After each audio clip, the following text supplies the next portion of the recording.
Selamat malam teman-teman. Pada kesempatan kali ini saya akan menjelaskan konflik Rusia dan Ukraina, yang dimana konflik ini sudah berjalan hampir lebih dari 1 tahun.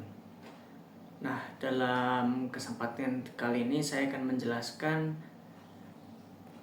kenapa sih bisa terjadi konflik seperti itu dan dampaknya serta peran tokoh agama dalam konflik ini.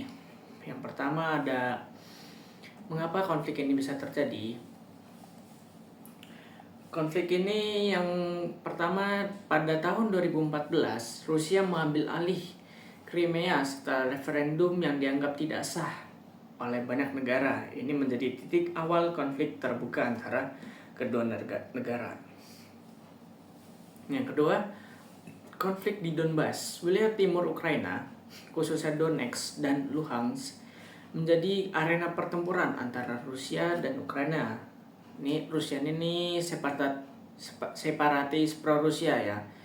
Serta Rusia ini dituduh memberikan dukungan militer dan logistik kepada separatis ini. Nah, dalam konflik-konflik ini banyak sekali nuklir atau roket-roket yang muncul yang berkeluaran untuk saling beradu ya. Saya bisa tunjukkan di video ini ya, dahsyatnya nuklir yang dikirimkan ke Rusia atau Ukraina gitu. Pesawat-pesawat banyak yang dikerahkan lah pokoknya hingga banyak menelan korban. Nah, di sini saya akan menjelaskan dampaknya.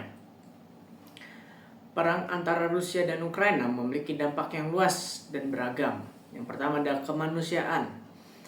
Jutaan orang telah mengungsi dari Ukraina untuk mencari tempat yang aman, serta mereka bisa hidup dengan damai lah istilahnya. Mereka ke luar negeri dan menghindari konflik itulah agar bisa selamat.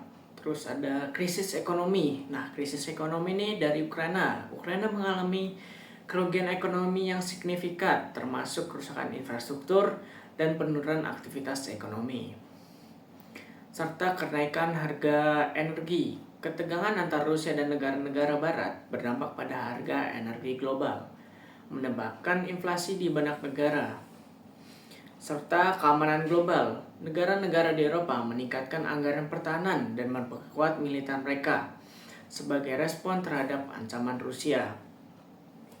Yang terakhir ada dari dampak lingkungan. Nah, kerusakan lingkungan pertempuran ini menyebabkan kerusakan pada lingkungan sekitar. Nah, di Ukraina serta di Rusia, termasuk pencemaran dan kerusakan habitat hewan gitu. Di sini saya akan menampilkan video data-data yang bisa kita ambil mengenai korbannya lah. Nah, di sini saya akan menunjukkannya. Serta di sini saya mengambil peran tokoh agama yaitu Paus Fransiskus, pemimpin Gereja Katolik Roma. Ini secara konsisten menyerukan perdamaian dan dialog antara kedua negara. Ia telah mengutuk kekerasan dan meminta semua pihak untuk menghentikan permusuhan. Khalif Al-Azhar, tokoh Sunni Mesir ini, Ahmad Al-Tayeb, juga telah berbicara menentang perang dan menyerukan perlunya menyelesaikan konflik melalui cara damai. Meskipun dia adalah pemimpin gereja ortodoks Rusia, beberapa ini yang terus abis itu ada Patriark Kirill. Nah, ini dari Rusia nih. Meskipun dia adalah pemimpin gereja ortodoks Rusia, beberapa pernyataan tentang perang telah menuai kritik. Beberapa tokoh agama ortodoks lainnya menentang keterlibatan gereja dalam konflik ini. Nah, gereja Rusia lah terutama ini menentang ikut campur terhadap konflik inilah. Jadi kesimpulan yang bisa kita ambil tuh ya, perang ini memang sangat merugikan antara kedua pihak tersebut, dari pihak Rusia maupun dari pihak Ukraina. Serta ya banyak korban-korban jiwa yang gak bersalah gitu, mati sia-sia atau terbunuh sia-sia. Mungkin dari saya segitu aja. Sekian, terima kasih.